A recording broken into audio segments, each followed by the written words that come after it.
Gracias por escuchar los podcasts de Radio Nacional. Acceda a todos los programas en rtv.es/a la carta.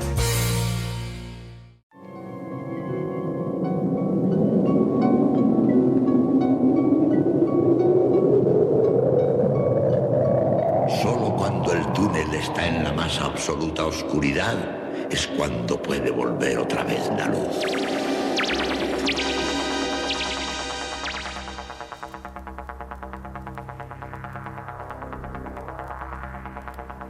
Estás entrando en el espacio en blanco.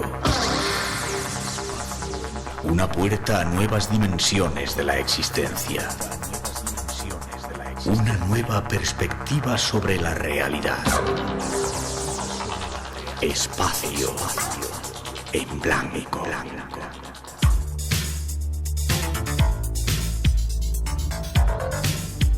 Una producción escrita y dirigida por Miguel Blanco.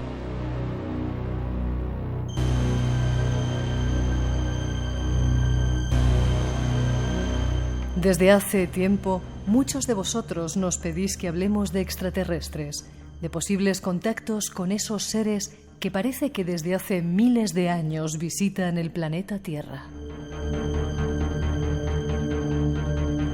Esta noche vamos a satisfacer vuestro deseo. Llegado desde Perú, nos visita una vez más uno de los contactados más famosos del mundo. Criticado por muchos, es uno de los representantes más significativos del mundo de los contactados. Junto a él vamos a hablar de contactos, de extraterrestres, de intraterrestres y de los nuevos descubrimientos realizados en tierras americanas. Será revelador, pero habrá más.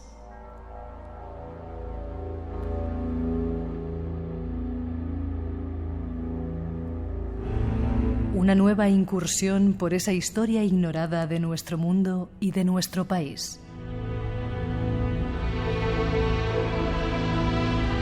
Y así llegarán narraciones de templarios y búsquedas de ermitas sagradas. Estas son nuestras intenciones de esta noche. Un nuevo viaje hacia el misterio que comienza ya. Sé bienvenido.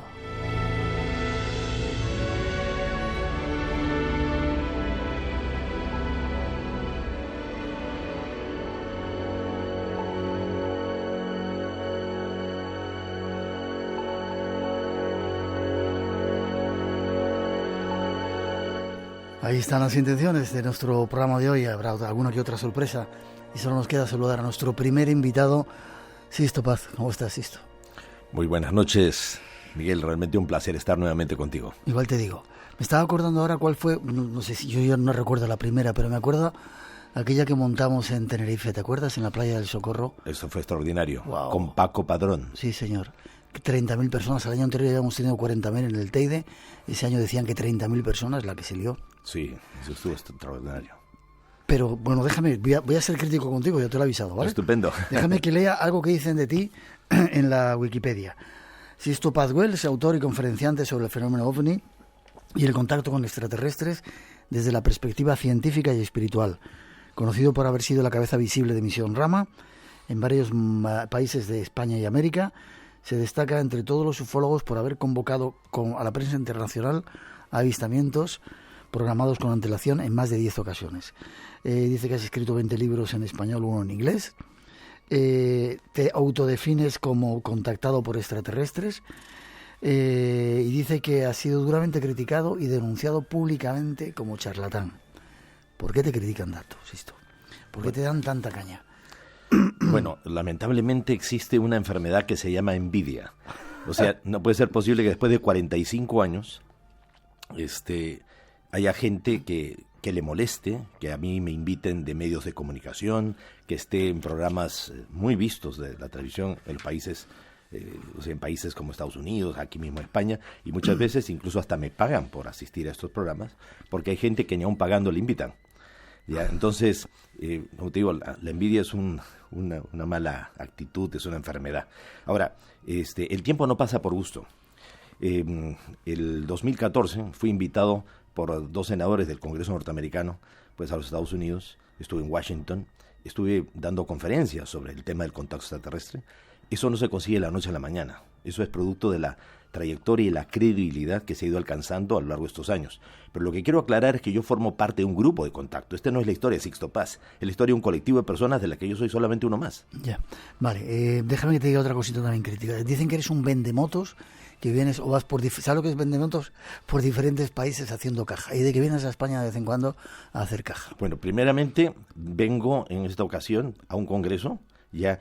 Y los fondos del Congreso ya son para entidades de caridad. Ayuda humanitaria. Y además estoy aquí porque la editorial ha publicado mi libro número 21. Entonces hay gente que dice estas cosas por internet diciendo de que yo me estoy forrando de dinero vendiendo mis libros. Primeramente como autor, ojalá. ¿Qué malo tiene que yo reciba las regalías que corresponden ya por la venta de mis libros? Ahora, toda persona que ha escrito libros sabe ya que primeramente lo que te pagan es entre el 8 y el 10% del valor de tapa de un libro. No te hace rico. Te la pagan después de un año y descontándote los impuestos y todo. Por favor, ¿cuántos libros tendrías que vender ya para que te hicieras rico con los libros? Vale. Por eso, decir eso es simplemente ignorancia y, como te digo, mala onda. Vale, no, ya no te voy a criticar más, a no ser que haya alguna pregunta que entre por ahí. Sí. ¿De dónde vienes ahora?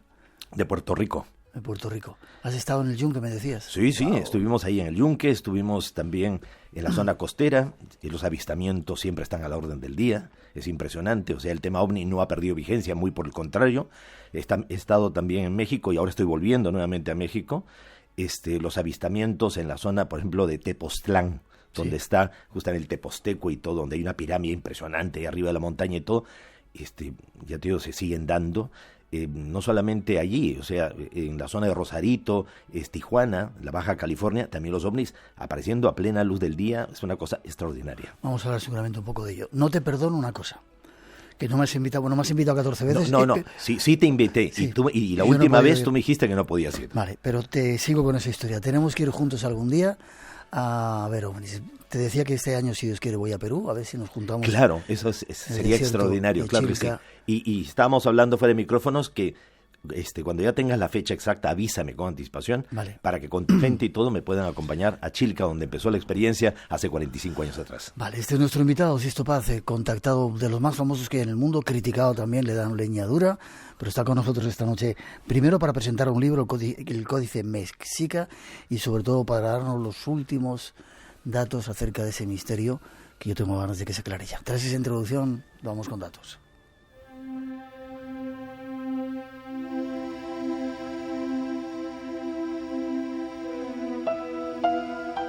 En los últimos tiempos se están dando muchos descubrimientos que están alumbrando nuevos datos sobre nuestra historia pasada.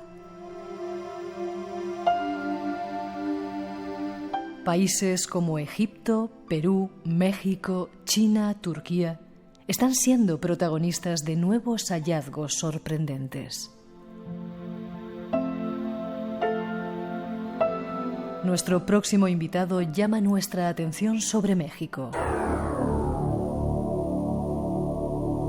En los últimos años se han hallado en diversas zonas de México menos exploradas muchos túneles y cavernas en las que se han realizado gran cantidad de descubrimientos prehispánicos de gran valor artístico y contenido simbólico.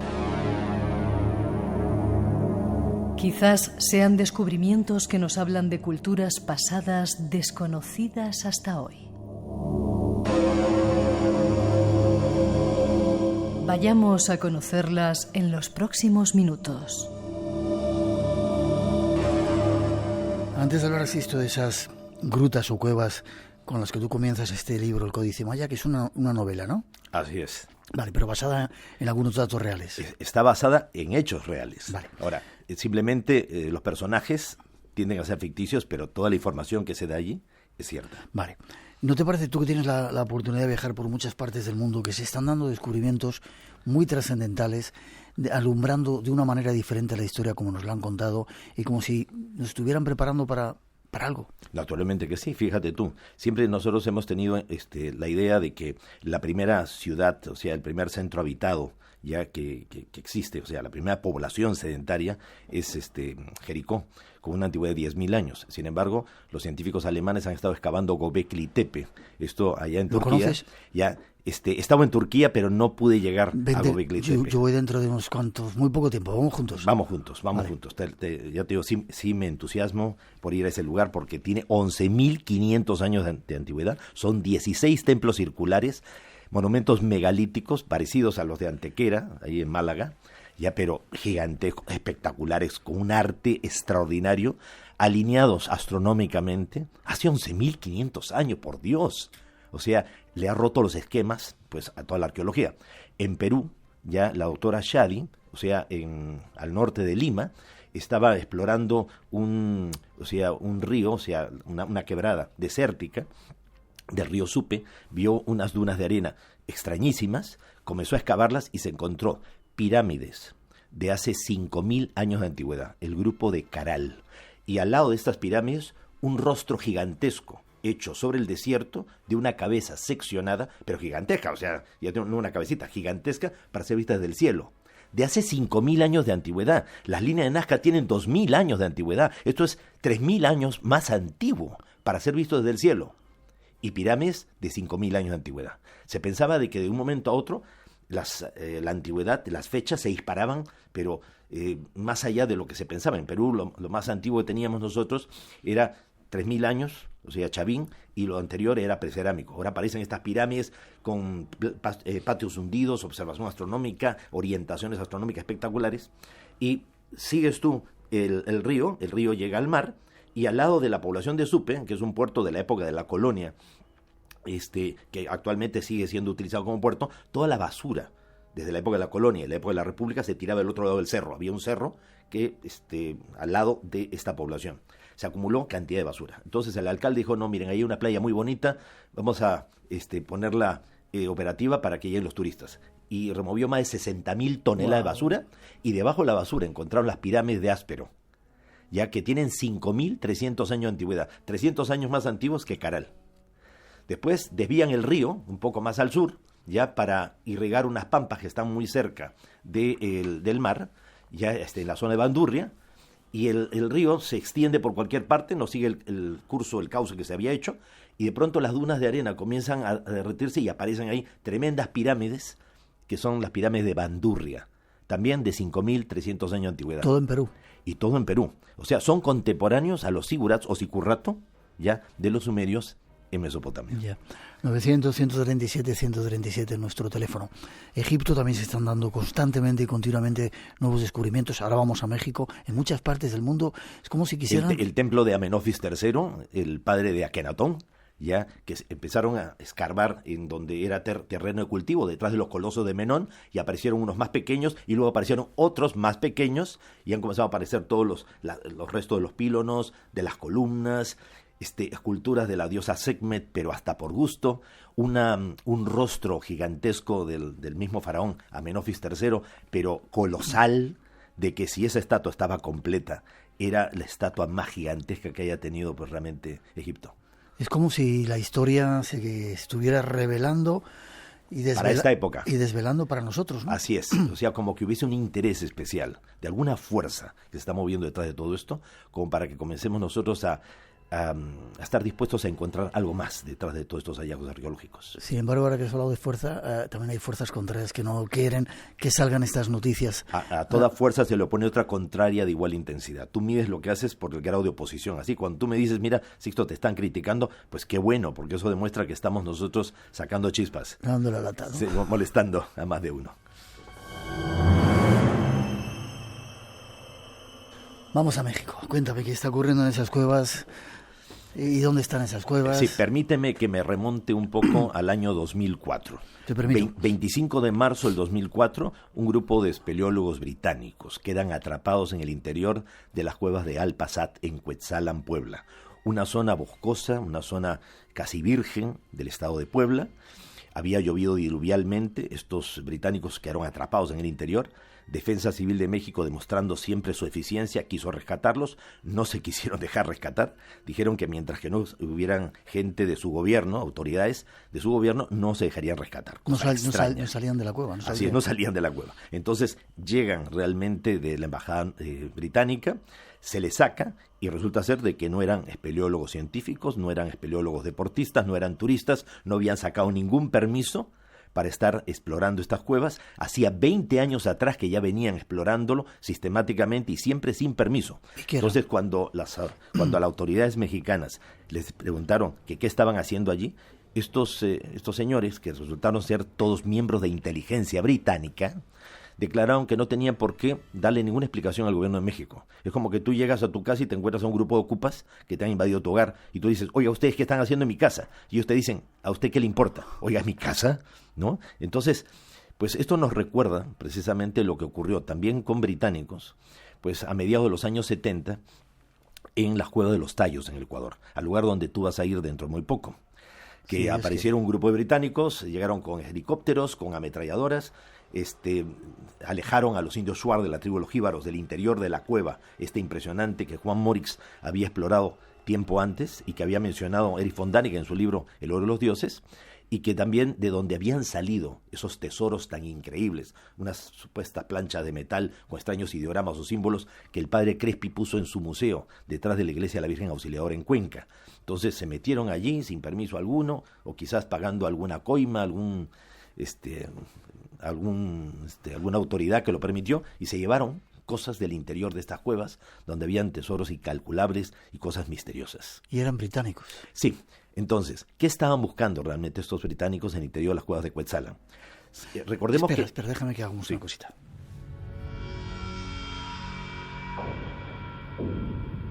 Espacio en Blanco. Tu cita con lo desconocido. En Radio Nacional. Con Miguel Blanco. Y esta noche consisto, te quería parar porque dice que tenemos a Ramón Álvarez, que controla el WhatsApp, que ha sido nada más empezar yo a darte caña, y han entrado de golpe más de 100 WhatsApp apoyándote, a ti diciendo que qué bien que estés con nosotros, y que han bloqueado el teléfono, para que lo veas. Vale, ¿qué hacían los británicos? Y pido disculpas a los oyentes, porque se me enfadan cuando paro el invitado. Sí. ¿Qué hacían los británicos? Bueno, primeramente la palabra códice es un libro mesoamericano. Las culturas antiguas de Mesoamérica, de México, Guatemala, Honduras, El Salvador, ya dejaban todo su legado histórico en unos libros hechos en corteza de árbol, en papel de amate, que lo hervían, lo estiraban, lo golpeaban y después lo estucaban. O sea, le ponían un estuco, lo doblaban tipo acordeón y luego comenzaban a pintar encima. Entonces, cuando llegaron los conquistadores, lamentablemente, el celo religioso hizo que se quemaran la mayoría de estos libros. Algunos de los conquistadores, viendo de que eran realmente libros muy bonitos, ¿ya? Muy bien pintaditos, se los enviaron de regalo a los reyes. Los reyes decían gracias por el regalito y se lo tiraban o se lo entregaban a quien sea y terminaban de pronto en algún monasterio o terminaban en la casa de alguien. Y entonces en el Códice Boturini, el Códice de la Peregrinación de los Aztecas, o llamado también la Tira de la Peregrinación, que es uno de los pocos códices o libros aztecas que se salvaron, pues está ahí el origen legendario de los aztecas. Los aztecas son el último pueblo chichimeca, la última tribu de los chichimecas, que originalmente pues salían podríamos decir, del río Colorado, y fueron emigrando por cambios climáticos, por lo que sea. Son antepasados de alguna manera de los Anasazi, de los indios Pueblo, de los indios Hopi. Entonces, en este relato legendario, ellos abandonan una legendaria isla llamada Aztlán, una isla continente llena de los mares, donde las garzas emprenden vuelo al amanecer, llegan a Mesoamérica y inician un largo peregrinaje, dirigidos por su dios Huitzilopochtli, el colibrí zurdo, el dios de la guerra. Así como Yahvé o Jehová lleva al pueblo de Israel 40 años, este dios lo lleva entre 150, 180 hasta 208 años, hasta el lago Texcoco, donde ellos fundan Tenochtitlan. Pero en el camino llegan a Culiacán, Sinaloa, hacia el Cerro Torcido, donde hay una cueva. Se meten por allí e inician parte del recorrido a través de túneles, llegando a un lugar que se llama el lugar de las 7 cuevas, Chicomostoc, una ciudad intraterrena donde sabios maestros les enseñan un conocimiento, un legado sobre la historia perdida de realmente que era Aztlán. Al parecer o lo habían olvidado o es que a ellos no les pertenecía esa historia, pero la tomaron como su origen legendario. Entonces, hace referencia a todo esto. Entonces, es un libro que tiene 22 páginas o 22 caras que están todas pintadas y tiene toda esta historia. ¿Dónde está ese? Está en Italia. En Italia. Es en Italia, sí. Entonces, hay una serie de códices, ya pocos, como digo, que han sobrevivido, pero muy interesantes porque, de alguna manera, lo que se nos cuenta a nosotros, que el Tlatoani, el rey azteca, Montezuma, consideraba de que ese año, o sea, el año en que llegó Hernán Cortés a la costa la costa de Veracruz, era un año en que se cumplían 52 años. O sea, los aztecas habían heredado de los mayas y los mayas de los olmeca 2 calendarios, el Solkin y el Hap, que como engranaje de una máquina cada 52 años coincidían en una misma fecha, produciéndose un alineamiento cósmico, en donde algo extraordinario, maravilloso, increíble tenía que ocurrir. Los aztecas consideraban que cada 52 años, en la ceremonia del Fuego Nuevo, se recordaba la promesa del dios Quetzalcóatl, o Kukulcán, la serpiente emplumada, algo largo que vuela. O sea, tipo las naves cilindro que vemos, que es un tipo de ovnis que se ven en el cielo. Y se esperaba el retorno justamente de Quetzalcóatl. Entonces, una noche, pues sale al tejado de su palacio Tlatoani, rey azteca, Montezuma, y ve pasar un cometa. Entonces él dice, este año sí llega Quetzalcóatl o Kukulcán. Y al poco tiempo le avisan que han desembarcado estos hombres blancos. Kukulcán o Quetzalcóatl era un dios blanco, rubio, de ojos azules, que había traído gran conocimiento en la antigüedad.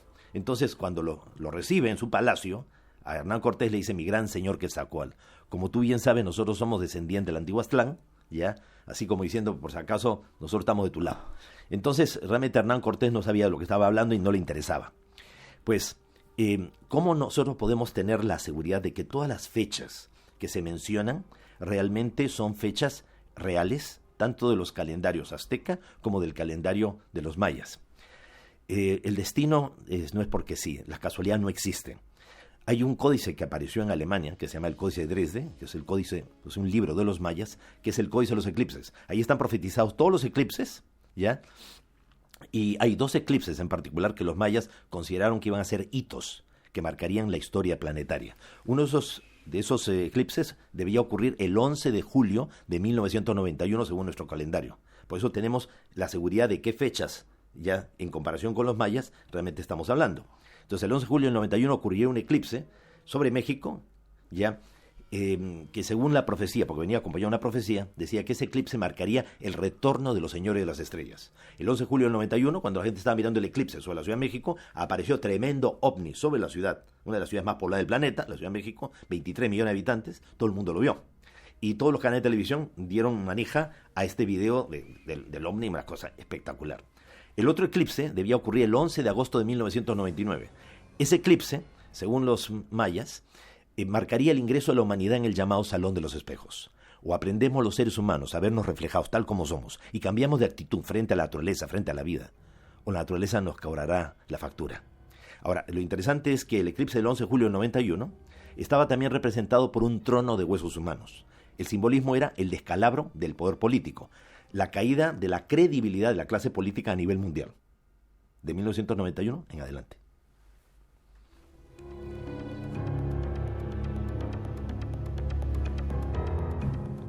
¿Y todo eso se ha sacado de esos códices? ¿Se han vuelto a encontrar algo nuevo en las cuevas en México? Naturalmente que sí. Últimamente se han venido descubriendo túneles, galerías, muchos de ellos están inundados, y se han encontrado ofrendas metidas dentro de esos túneles inundados y todo. Entonces, dentro de los materiales, los códices, las piezas arqueológicas y todo, ya muchas de ellas indican realmente que estamos muy cerca de una transformación, un cambio a nivel planetario. Ya los mayas habían anticipado en el Chilam Balam de Chumayel, en el libro El Adivino, del brujo jaguar, o de las cosas que están por suceder. O sea, han llegado hasta nuestros días 10 copias de este libro. Lo curioso es que estos libros fueron originalmente quemados y en el siglo XVII fueron reproducidos por los mayas. Los mayas aprendieron a hablar en alfabeto latino ya, y en lengua maya volvieron a redactar sus libros de memoria, una cosa increíble. En el Chilam Balam de Chumayel, los mayas hablan del giro del tiempo o la sincronización de los tiempos. O sea, un fenómeno cósmico, o sea, una especie de pulso que iba a venir del centro de la galaxia, donde para los mayas había un sol central llamado el Hunapku, y esa radiación, ese pulso, iba a transformar nuestro planeta, a transformar el Sol, iba a traer consigo un verdadero cambio climático a nivel planetario. Lo que estamos viviendo en la actualidad, que no es producto de la contaminación ambiental generada por el ser humano, que está acelerando el proceso. O sea, lo que está ocurriendo ya ocurrió hace 26.000 años atrás, cuando los mamuts murieron congelados súbitamente y no había una civilización humana capaz de provocar el efecto invernadero. Lo que está pasando es algo que es cíclico y cósmico. Cada 26.000 años ocurre. O sea, los mayas hablaban de el ciclo de la rueda de los Bactunes, 5 ciclos de 5.125 años cada uno. O sea, cada 25.625 años se cumplía un ciclo. Y este ciclo tenía que terminar para empezar otro el 21 de diciembre del año 2012.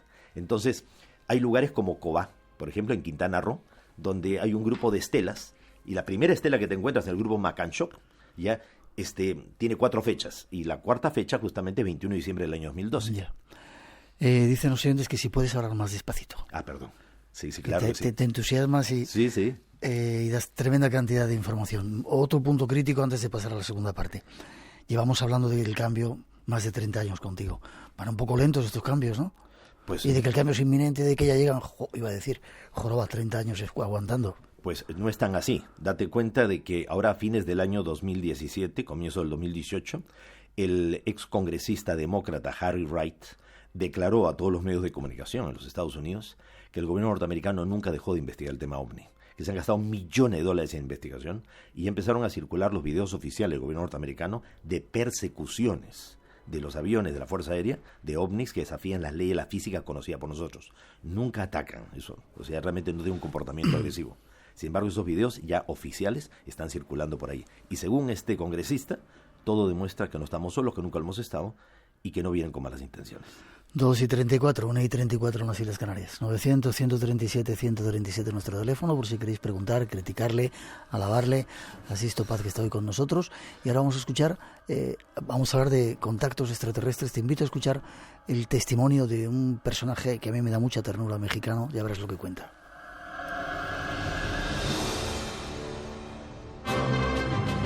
Este lunes, a partir de la 1:30 de la madrugada, especial de película Noche de Oscar. And the Oscar goes to... De película, con Yolanda Flores. Les esperamos para compartir la gran fiesta del cine, con reportajes, concursos, premios, invitados y protagonistas desde Los Ángeles para vivir una noche de cine bien despiertos. De película. Como siempre, están todos invitados. En Radio Nacional de España.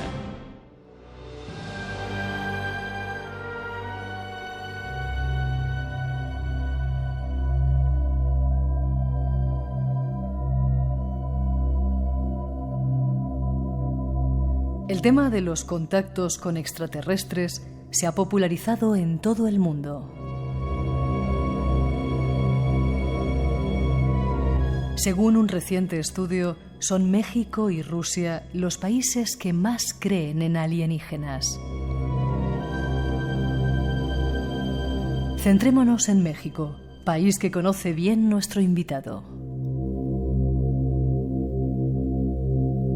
México ha tenido una larga tradición de avistamientos de ovnis.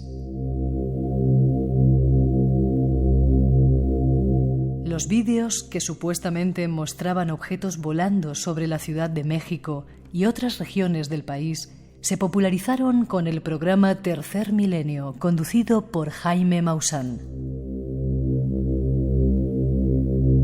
A partir de entonces, se recogieron multitud de testimonios con esos extraños encuentros.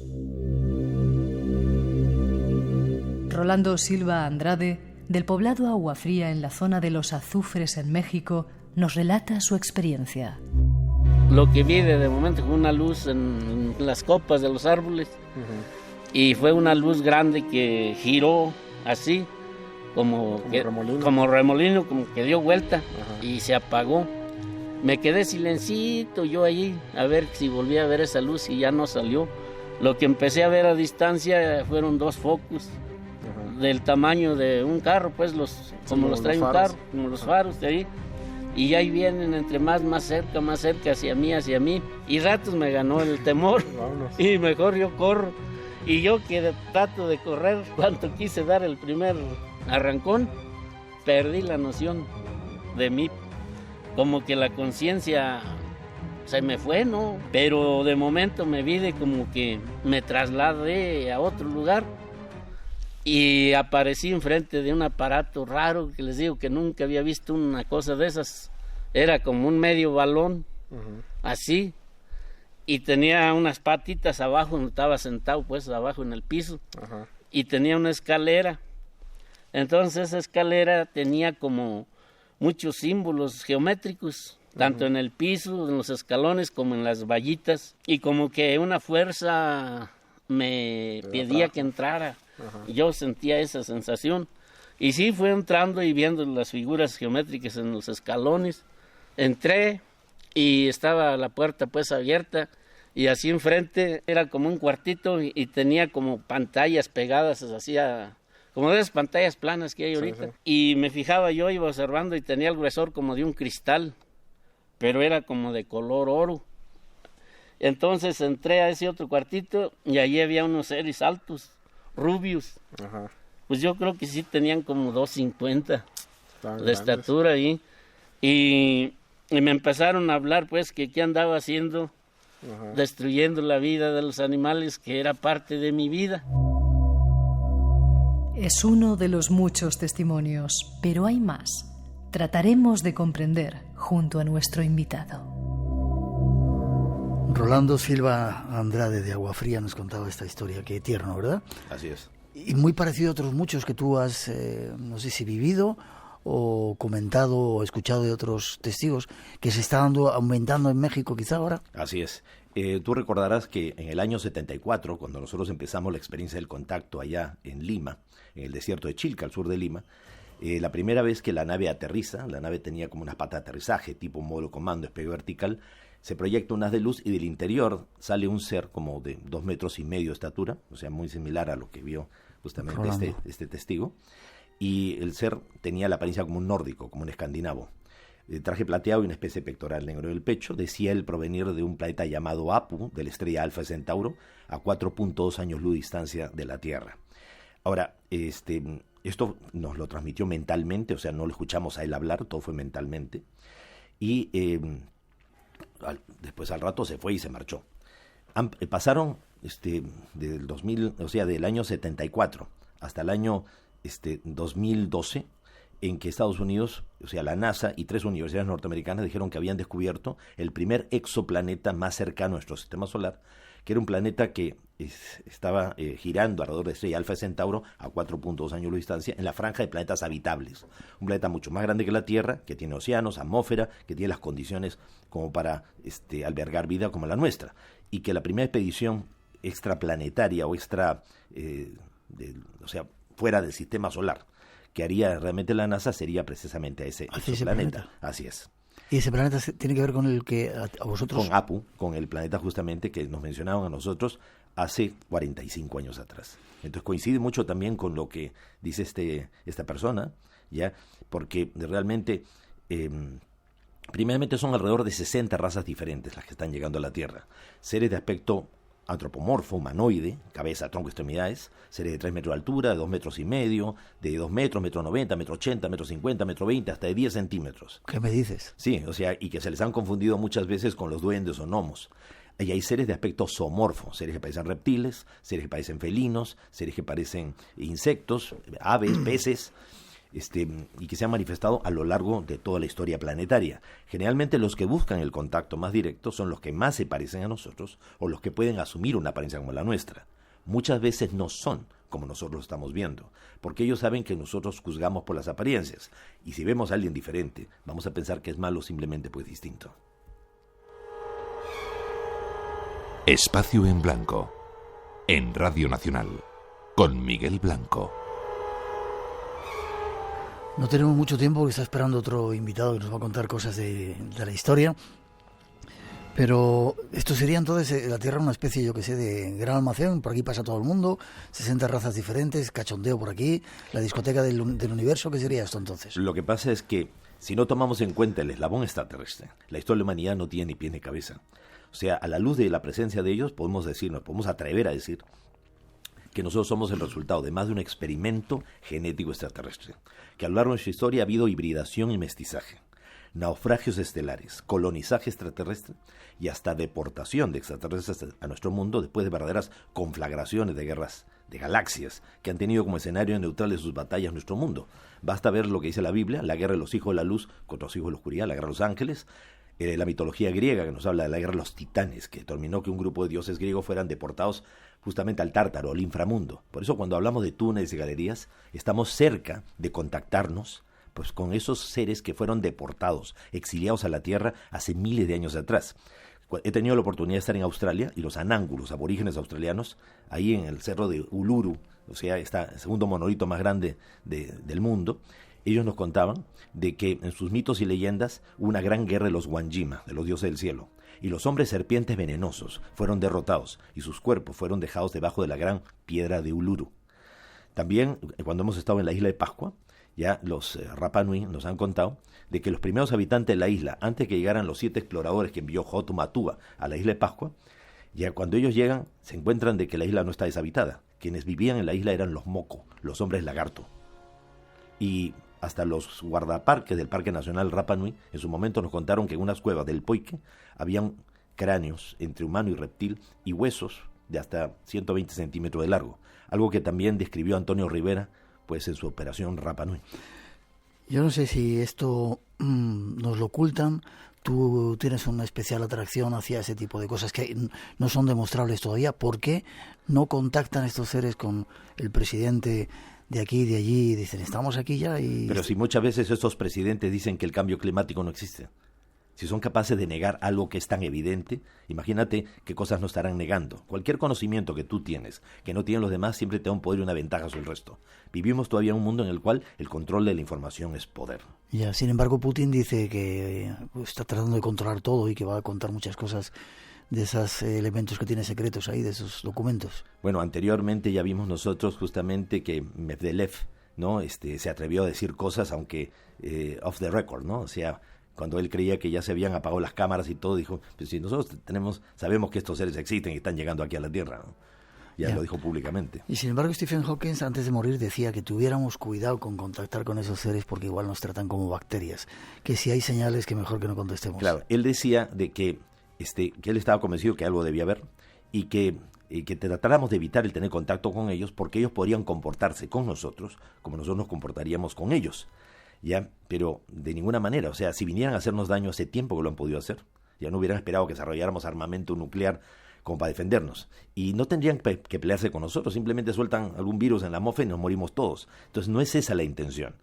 O sea, es cierto, somos para ellos un experimento sociológico, antropológico, metafísico. Ellos están pendientes del proceso evolutivo del planeta, quizás porque a través nuestro ellos pueden recordar o retomar cosas que en su proceso de evolución ellos han olvidado o han descuidado. Eso te lo llevo escuchando ya hace 20 años. Déjame que demos un pasito más, ¿vale? 2:45, 1:45 en las Islas Canarias, 900, 137, 137. Unos cuantos datos más. Vamos a ver a los intraterrestres.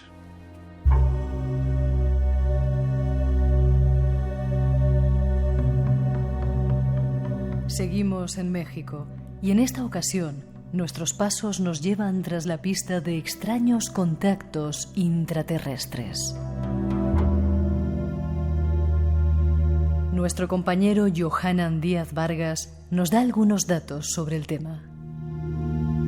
Y hay un lugar, el Cerro del Culiacán, enclavado en el estado de Guanajuato, donde se afirman cosas fantásticas y extraordinarias sobre una ciudad subterránea habitada por seres extraterrestres. Es un hecho fantástico. Tuve la oportunidad de entrevistar a los testigos principales de haber viajado hacia esa ciudad subterránea, pero así también le doy a conocer a usted que en el estado de Zacatecas se afirmaría que también hay una entrada y que incluso hay personas como don Héctor Palacios que ha tenido la oportunidad de estar allá abajo en estas ciudades intraterrestres.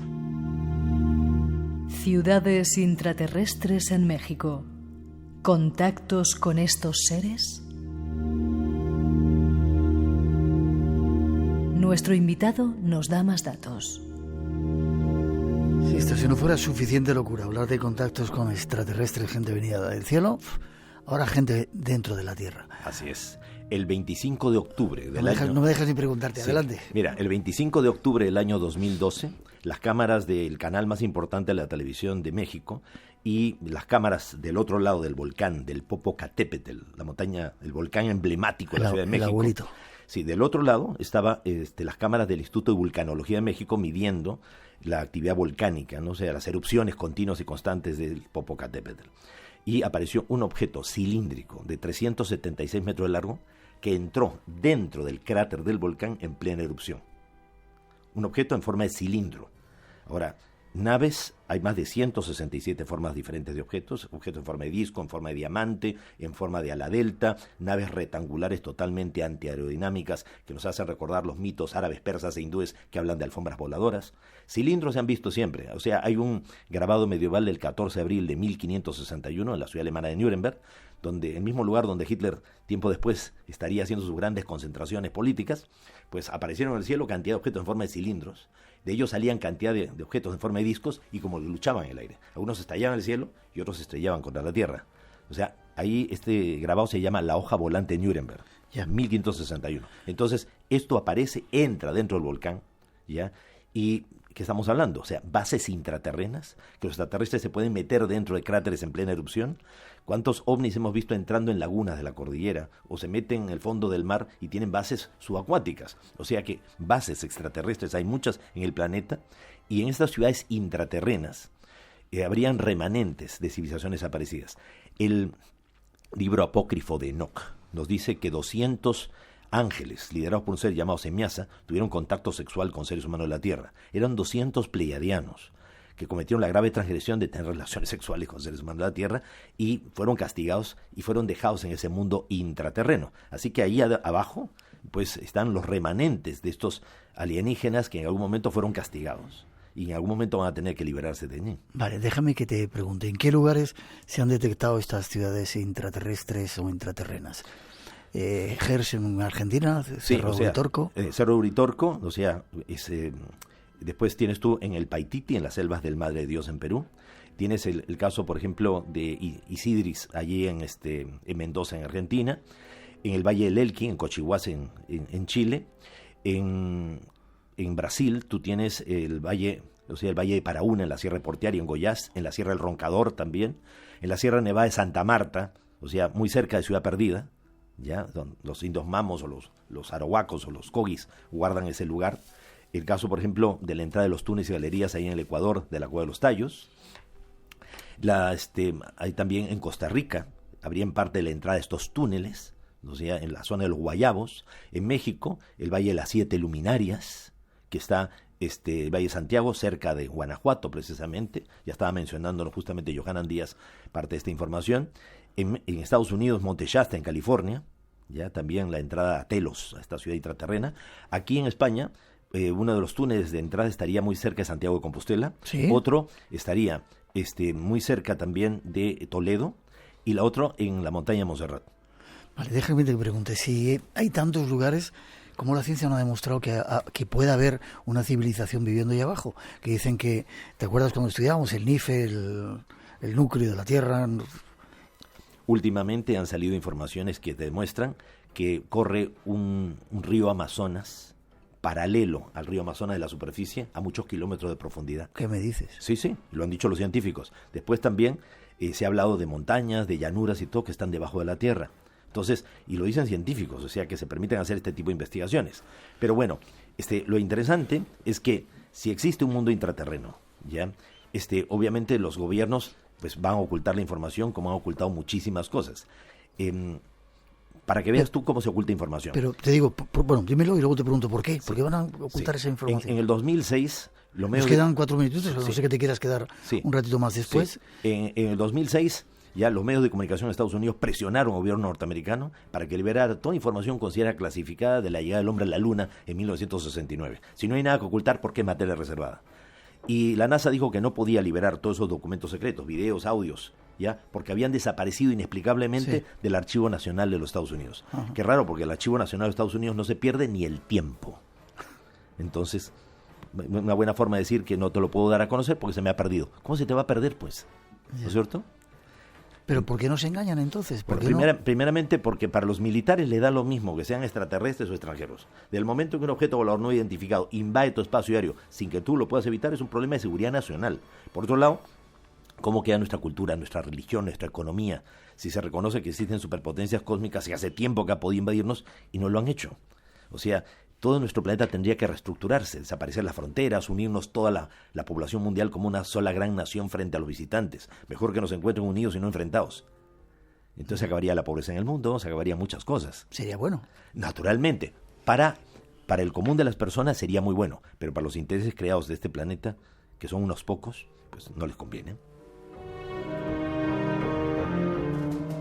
En un minutito antes de despedirte, ¿y por qué ellos, si son más inteligentes, si están por ahí, no dan eso la prueba definitiva? Llegan y dicen, señores, se ha acabado el cachondeo aquí. Vamos a hacer este planeta el paraíso que nos pertenece. Primeramente porque al ser nosotros una versión corregida y mejorada de ellos mismos, somos un experimento sociológico, antropológico, metafísico, como te dije al principio. Entonces ellos están pendientes de ver cómo nosotros nos las ingeniamos para tener que enfrentar incluso una fuerza antagónica bastante violenta, que es este grupo de seres extraterrestres que fueron deportados, exiliados en la Tierra hace miles de años atrás. Seres que murieron aquí, quedaron atrapados en nuestro mundo en otra dimensión y le han declarado una guerra psíquica a la humanidad. Y ellos no están vivos, no pueden manipular a toda la humanidad, entonces manipulan unas pocas personas que no tienen ningún reparo en vender el alma ya por dinero, fama, prestigio, y ellos son los que de alguna manera están llevando al mundo hacia la autodestrucción. O sea, no les importa incluso amenazarse de tirarse con bombas nucleares y todo eso. O sea, aunque ellos sepan que están llevando al mundo hacia la autodestrucción, mientras que les dure, lo gozan. Déjame que subamos un poquito de música.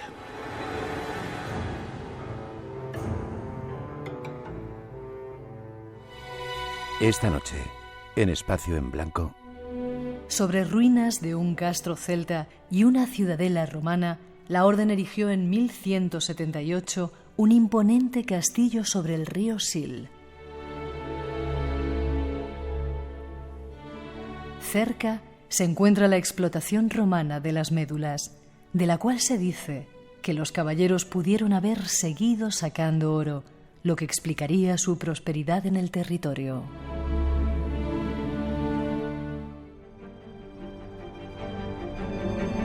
Ese es el tema que nos espera después de las noticias con Luis del Rey, que está aquí muy calladito escuchando lo que cuenta Sisto.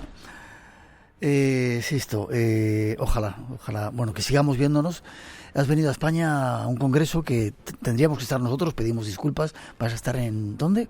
Voy a estar justamente, es el tercer Congreso Nacional de Parapsicología, Rutas a lo Desconocido. Esto va a ser en Huelva, en Villalba del Alcor. Estos son los días 8, 9 y 10 de marzo en el Teatro Municipal. Y los fondos va a ser a beneficio de instituciones benéficas. Vale. Y también quería informarles a todos que este 28 de febrero, jueves, a las 7 de la noche, 7 de la tarde, estaremos en las salas Iberia Mart, en Orense 34, presentando mi 21º libro, El Códice Mexica, que habla justamente de estas ciudades intraterrestres y gente que ha tenido ya contacto con esta gente, estas personas que habitan ese mundo intraterreno. Vale, un minutito antes de que te vayas.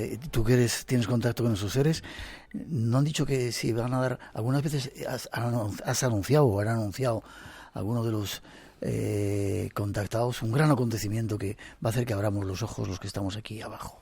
Bueno, ¿no va a ocurrir algo de eso así? Bueno, tú sabes que yo creo que sería llover sobre mojado, porque ya Chico Xavier, este gran medium brasileño, se le atribuye que él había profetizado que si para el mes de julio de este año no se producía pues la Tercera Guerra Mundial, ya vendría un contacto masivo con los extraterrestres. ¿Mes de julio de este año? Julio de este año. Ahora, eso lo decía Chico Xavier, que afirmaba este medium tener contacto con el espíritu de Manuel, en este caso con Jesús el Cristo. Ahora, lo que los extraterrestres nos han dicho es que cada vez estamos más cerca de ese contacto definitivo y que el panorama se está poniendo tan violento, tan agresivo, que de lo malo que está se está poniendo muy bueno y traerían cambios positivos para la humanidad. Amén. Pues un placer haberte visto una vez más, espero que sigamos viéndonos. Te apunto a la fecha para ver si este mes de agosto próximo que estaremos por Perú nos vamos a ver a Chilca juntos. Sería extraordinario. Y forma de contacto contigo si la gente quiere saber más, comprar el libro, verte. Bueno, el libro como está editado a través de Colima Books, Se puede encontrar en todos los autoservicios, en todas las librerías, no hay ningún problema. También les recomiendo el anterior, que se llama El Santuario de la Tierra, y el anterior a ese, que se llama Relatos de la Otra Realidad, que son los 3 libros que he publicado con Editorial Colima Books. Y se pueden comunicar conmigo fácilmente a través del WhatsApp, ponen el símbolo más, ponen el número 51 del país Perú, y es 9912-95-201. 9912-95-201. Te vas a enterar. Sí, y yo contesto. Gracias, esto ha sido un placer. Saludos a la familia. Te deseo siempre lo mejor, aunque de vez en cuando sea crítico contigo. Y te lo agradezco, sinceramente. Que sigamos encontrándonos y que sigamos viajando por ahí. Que coincidamos en algún lugar, será un placer. Pues este 14 de marzo estoy viajando precisamente a México. Voy a estar hasta el día 25. Y vamos a seguir toda esta ruta de cavernas, de conexiones intraterrenas. Nos seguimos viendo. Gracias por haberle traído. Hemos de hacer una pausa mientras cambiamos un poco de escenario, recibimos a Luis del Rey y nos vamos a otro tipo de historias, de la historia, valga la redundancia. Seguimos con nuestras redes sociales abiertas y el teléfono 900-137-137, 633-448816 nuestro WhatsApp, espacioenblanco@rtv.es nuestro email. No os vayáis, tenemos mucho que contaros todavía y ya veréis que hay muchas sorpresas. El Espacio en Blanco continúa.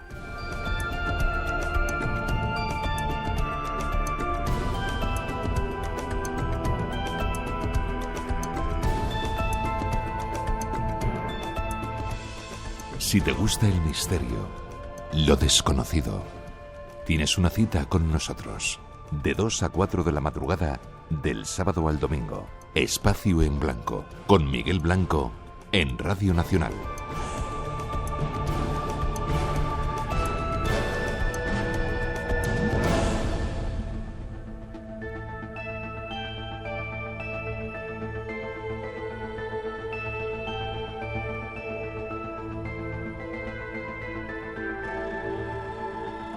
Todos somos capaces de creer que hay algo más, pero solo algunos estamos convencidos de ello.